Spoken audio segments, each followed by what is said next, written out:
Hey guys, and welcome back to my channel, Mangotology. Today I wanted to talk to you guys about Scientology's brand new television network. What does it mean? What type of programming are they airing on Scientology network? And as an ex-Scientologist, I wanted to share with you what they're trying to accomplish and what they're actually doing with Scientology network. But before we get started, if you want to learn more about the Church of Scientology, go down and click the subscribe button down below. I'm going to be posting weekly videos exposing the Church of Scientology, so if you don't want to miss anything, make sure you're subscribed as well as clicking that little bell icon. Now, back when I was a Scientologist, I would say around the year 2012 or so, Scientologists were briefing me about their upcoming television network, which is now known as Scientology Network. And they wanted me to join the C organization in order to be a part of their television network. Again, they knew I wanted to be in the entertainment industry, that I wanted to be an actor, so I think that they thought that by bringing up that they have this television network, it would be a selling point for me to join the Sea Org. Now, to sign a billion-year contract, to work for $50 a week, live and work and inhabit and my whole life being consumed by Scientology,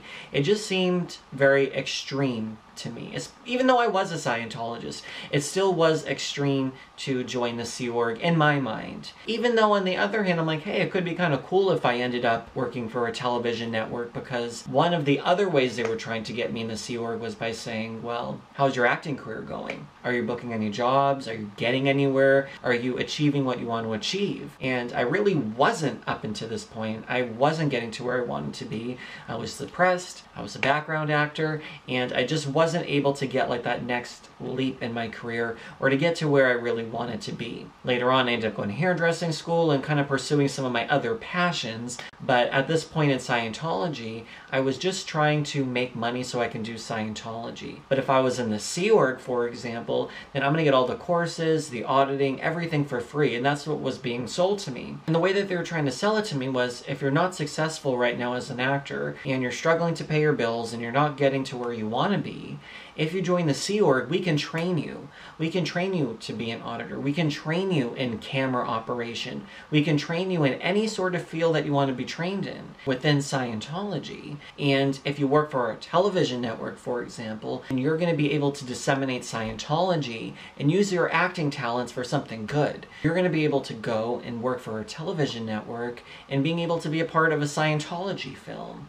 Now, isn't that so much greater than going to like a lame audition every single day and getting burned out and, spending money on a parking ticket because of parking restrictions in LA and trying to jump, audition to audition? You make a couple $100s if you get the acting job, when you can work for us and we're actually going to almost like take care of you in a way. It was like Scientology was trying to mother me or nurture me. So that's kind of like the background information on how I already knew about Scientology Network before it actually aired. Now, from the time I was in Scientology, from when I was hearing this sales pitch to when this actually released, was about 6 years later.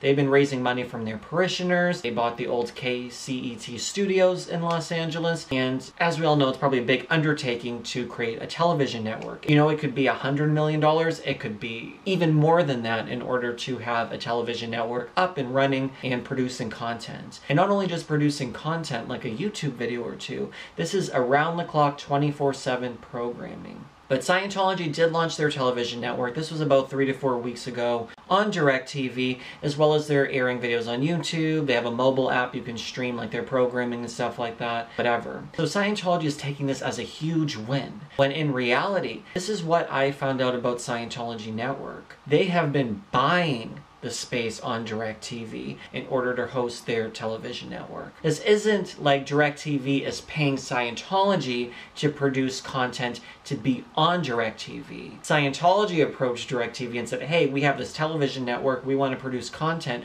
How much money would it be to have a space on DirecTV in order to produce our content and our videos and stuff like that? So DirecTV gave them a price. We're not sure exactly how much money Scientology paid to DirecTV in order to have their television network. But as we could imagine, it's a very pretty penny. Not everyone can have a full running television studio or a television network. So Scientology bought their space on DirecTV. Of course, they have their apps and stuff like that, and they've been since the studio actually opened, I would say over the last 2 years or so, because it opened, I would say in 2016 or so, and now 2 years later, they're actually airing programming. So over the course of the last 2 years, I suspect that they've just been creating all this programming, so they have enough stuff to start with, so when they actually launch the network, they have material to be pumping out 24/7 around the clock and all their different propaganda stuff. So I actually called Scientology undercover saying that I watched their television network and I want to learn more about Scientology. So what they told me on the phone was, you can watch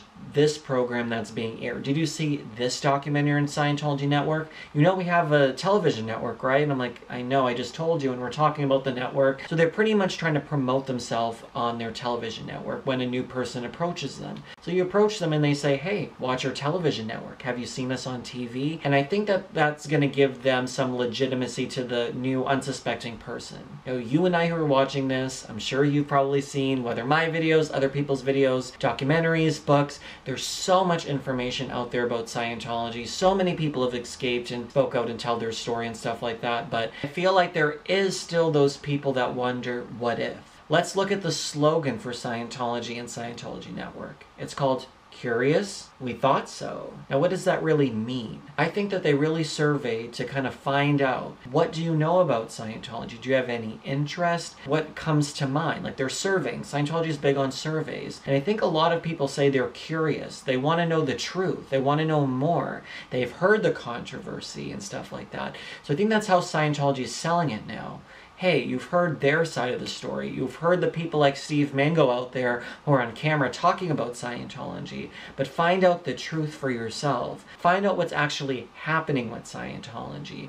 Don't just go off of the words of some people on YouTube, for example. Watch our television network. You're going to listen to some kid who wrote a blog? Why would you do that? Why would you watch some idiot on YouTube who clearly is just some failed actor looking for attention making YouTube videos such as Steve Mango, when you can go and watch television? You can watch our full-fledged streaming programming about the church. All the great things we're doing around the world. Look at what we're doing for the fires that happened in California. Look at the disaster relief. Look at what we're doing to uplift our society. Look at these cities that are plagued with illiteracy, and we're helping kids and people learn how to read. Look at the streets of Inglewood. They're riddled with drugs and violence and crime. And look at this minister who's not a Scientologist, who's working with Scientology in order to turn over the crime rate. They say stuff like that because they want to show that they're doing all this amazing stuff, or so they claim. They want to make it seem like they are the Mother Teresa of all religions. They are the most selfless, helping beings on our planet. And you're going to listen to a couple bitter people on the internet. You're going to listen to Leah Remini. You're going to want to pay attention to Mike Rinder's blog or something like that. So that's what Scientology wants to make it seem like. Like we're all the little ants on the bottom, you know, trying to get something out of doing what we're doing. Pretty much all of us are doing just out of the goodness of our own hearts as ex-Scientologists, trying to help people, to steer them away from all the trouble that we got ourselves into by being roped into this organization. That's why I do it. I want to help people see Scientology for what it really is. A criminal organization that's trying to take advantage of unsuspecting people. And that's what's happening every single day. And that's what I'm afraid this television network is going to do. And I feel like in my mind, most people, and I say most, that's not all, but most people pretty much have a general idea of what Scientology is, or just like they're a cult, they're bad news, stay away. But think about that person who's like sitting up late at night watching television. They're scrolling through the channels, and they're just seeking something in their life. That something could be a QVC necklace that's being advertised, an infomercial. They're watching some reruns of whatever, Seinfeld on television. But then they're scrolling through and they come across Scientology Network and they go, ooh, this is that cult thing, but I don't really know too much about it. You know, I've heard a lot of controversy of it. Maybe I'll tune in. Let's see what is on this creepy Scientology Network. And then they're saying, you are a spirit. You're not your body. You're not your mind. You have a mind, but you are a Thetan. And you're like, wow, I am the spiritual being. I knew that. I knew that my life had so much more purpose than what the world wants me to be. And then you see a video and they say psychiatry. Look at what they're doing. Like, we have such a drug problem where so many kids are getting prescribed pills that they don't need. And you could be like, yeah, that's agreeable, right? That makes sense. Well, you know, we are actually more than just our mind and our body, and we can actually heal ourselves spiritually, and we don't need drugs or things.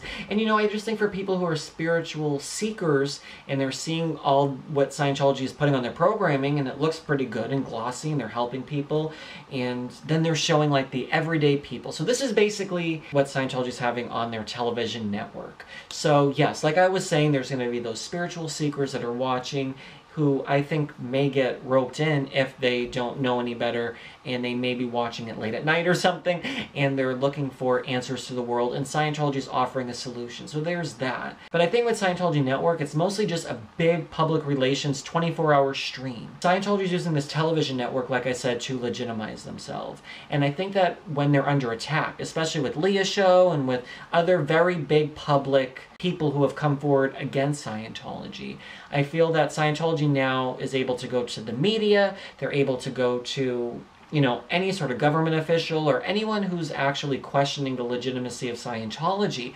All Scientology has to do is send one of their video clips. They send one of their clips and they say, okay, watch this video clip. This is what we're doing for these poor orphan children. I feel like when other people have questions and they're not really sure about Scientology, they can direct them to one of their programs on television, because we live in a media age. Turning to a book, not many people may do that nowadays, but I think people are very visual oriented. So if they have this television network, it's easy just to say, okay, I'll watch a 15-minute video clip or something like that.